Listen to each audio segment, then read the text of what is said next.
Ottawa, a federal judge has approved a landmark deal to compensate members of the military and other agencies who are investigated and sometimes fired because of their sexual orientation. Cheers of joy and celebratory hugs greeted the decision of Federal Court Justice Martine Street Lewis after hours of testimony today from class action members.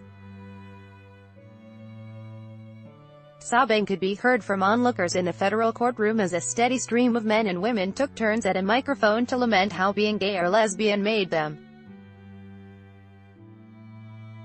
enemies of their own country. Jeff McIntosh, the Canadian Press file photo. This is vindication after years of the persecution that I personally experienced as part of the military, said LT Call. Catherine Potts. It's truly a human rights victory for all of us, gay military veterans told St. Louis they were interrogated, harassed and spied on because of their sexuality.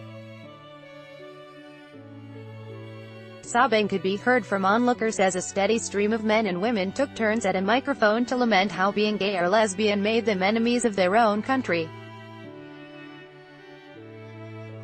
Article continued below. The discriminatory policies that often ruined careers and lives had their roots in federal efforts that began as early as the 1940s to delve into the personal lives of people who were considered security risks. Potts, a 37-year veteran who still serves with the Air Force, says she lived in the shadow of the anti-gay policy for years, watching how she spoke and dressed to avoid attracting attention. I lived with fear. I was consumed by it, she told the court. When would the game be up and would I be found out? Potts was followed by military police and her phone was tapped. I was hunted and now, sadly, it haunts me.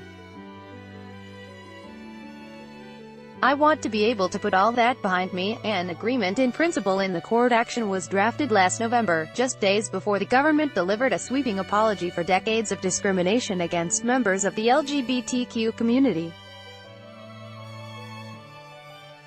The final settlement includes at least $50 million and up to $110 million in total compensation, with eligible individuals each expected to receive between $5,000 and $175,000, depending on the gravity of their cases. Article continued below. The vast majority of those who appeared in court Monday spoke in favor of the settlement. I'm absolutely ecstatic. It's a great day for justice in Canada, said lawyer Doug Elliott, who represented the members. I think Canadians can be proud that our country has not turned its back on these victims of a bad era in our history when people were treated like lesser human beings because they were gay. If the next steps unfold as expected, people will start receiving checks in the fall, Elliott said. A total of about 1,000 people are expected to sign on to the class action, he said. It could go higher, but I don't think so. First, a lot of the gay men are dead, either from suicide or AIDS.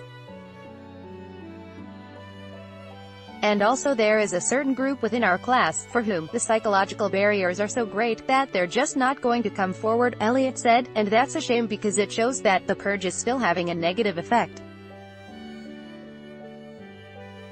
on people in Canada in a way that's really sad. The settlement entails several reconciliation and remembrance measures, including a national monument, a Canadian Museum for Human Rights exhibition, declassification of archival records and a citation akin to a medal for affected people. The Liberal government has also introduced legislation that would allow people to apply to have their criminal convictions for consensual sexual activity between same-sex partners erased from the public record.